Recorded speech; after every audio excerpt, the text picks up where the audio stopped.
While Rhaenyra is busy losing her mind and her grip on the people in King's Landing, a completely different and far more terrifying kind of threat is rising in the Reach. This brings us to the second major thing you missed in this episode, which is the brilliant and scary anti-dragon strategy used by Ormund Hightower in Tumbleton. In most of this show, we are used to seeing dragons as the ultimate cheat code. If you have a dragon, you win the battle, you burn your enemies, and you take what you want. But Ormund Hightower, played beautifully by James Norton, is here to show the world that humans are not completely helpless against these giant fire-breathing beasts. He does not have a dragon of his own yet, but what he does have is a cold, calculating mind and a complete lack of mercy. When Ormund and his army take over the town of Tumbleton, they do not just march in and set up camp in the open fields. Instead, Ormund does something incredibly smart and deeply cruel. He forces his soldiers to move directly into the homes of the townspeople who are loyal to Rhaenyra. He literally uses the innocent citizens of Tumbleton as human shields. Think about how brilliant and evil this tactic is. If Rhaenyra wants to stop Ormund's army, her easiest move would be to send her dragon riders to fly over Tumbleton and burn his forces to ashes. But if she does that, she will not just kill the enemy soldiers. She will also roast alive thousands of her own loyal subjects, the very people she claims she wants to protect. Ormund is putting Rhaenyra in an impossible position where she either has to let him win, or she has to become a mass murderer of her own people. This is the first time we see a non-dragon rider use the environment and the politics of the war to completely neutralize the power of dragons. This strategy shows a massive shift in how the war is being fought on the ground. For the first time, we are seeing the perspective of the regular humans who are tired of being treated. Ormund Hightower represents the ancient city of Old Town, the Faith of the Seven, and the Citadel. These are the institutions of Westeros that existed long before the Targaryens ever arrived with their dragons. To Ormund and the people of the Reach, dragons are not gods, they are unnatural, dangerous monsters that have disrupted the natural order of the world for too long. When you watch Ormund in this episode, pay close attention to how he interacts with the local nobles of Tumbleton. He does not act like a wild barbarian or a raging monster. He is calm, polite, and clean, even taking a bath right in front of the local lords to show them how little he fears them. This calm demeanor makes him so much scarier than a loud, angry villain. He speaks to these terrified nobles with a gentle smile, but his words are cold as ice. He is telling them, without saying it out loud, that their lives mean absolutely nothing to him. They are just pieces on a chessboard, tools to be used to defeat the dragons.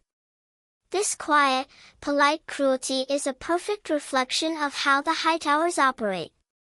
They do not fight with raw, chaotic emotion like the Targaryens do. They fight with law, religion, patience, and money. By occupying the homes of Rhaenyra's loyalists, Ormund is showing the world that the Targaryens' greatest strength can also be their greatest weakness. If you make the battlefield so crowded with innocent lives, the dragons become useless because using them means destroying the very kingdom you are fighting to rule. But Ormund's anti-dragon philosophy goes even deeper than just using human shields. It is also about breaking the spirit of the people who worship the Targaryens. For over a century, the common people of Westeros have looked at the Targaryens as semi-divine beings because they can ride dragons. Ormund wants to shatter that illusion completely. By marching his army through the land and easily taking over loyalist towns without a dragon in sight, he is proving to the small folk that the Targaryens cannot protect them. He is showing them that a dragon cannot be everywhere at once. If Rhaenyra is sitting on her throne in King's Landing, she cannot save a town miles away in the Reach. Every time Ormund takes a town, he forces the local people to swear allegiance to King Aegon and the Greens, effectively erasing Rhaenyra's authority piece by piece. He is slowly starving Rhaenyra of her allies and her territory, all while keeping his own men safe from dragonfire by staying close to the civilian population. This is a level of psychological and tactical warfare that we haven't really seen from Team Green before. While Aemond is flying around burning things in fits of childish rage, Ormund is playing a quiet, deadly game of chess that is actually winning the war on the ground. What makes this section of the episode so brilliant is how it contrasts the clean, beautiful imagery of high society Westeros with the muddy, brutal reality of the common people. When we see the lords and ladies in their castles, they talk about dragons as if they are majestic symbols of house pride.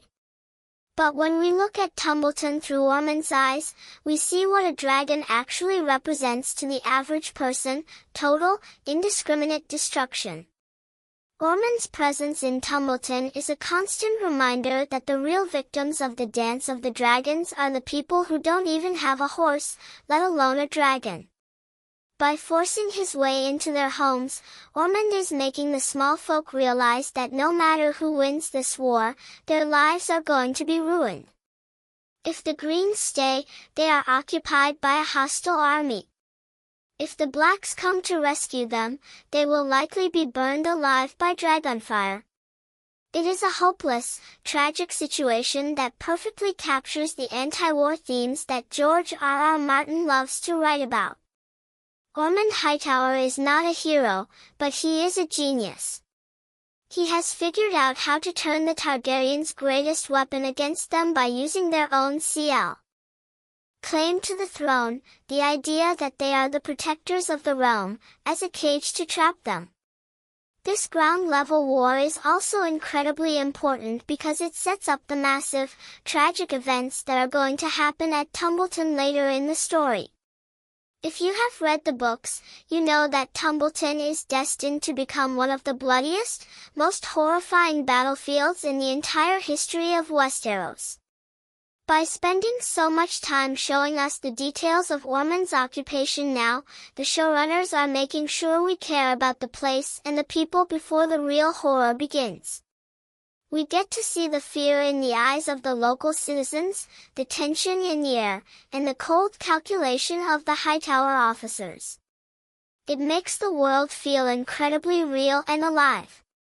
When the violence eventually erupts, it won't just be a bunch of nameless soldiers dying on screen, it will be the families we saw huddled in their kitchens, the serving boys Daeron tried to protect, and the proud lords who were forced to watch Ormund bathe in their halls.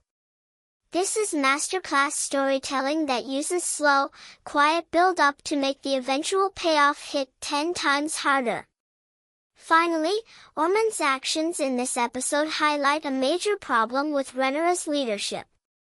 While she is locked away in her castle, arguing with her council and worrying about her own crown, her enemies are actively taking over the country. Her lack of a quick, decisive response to Ormund's march shows just how paralyzed she is by the fear of her own dragons. She knows that if she sends her beasts to fight Ormund, she will destroy the very kingdom she wants to save. She is trapped in a prison of her own making, unable to act while her enemies slowly close the trap around her. Ormund Hightower has successfully used the morality of the Black faction as a weapon against them, proving that in the Game of Thrones, sometimes a clever mind and a ruthless strategy are far more dangerous than the biggest dragon in the world.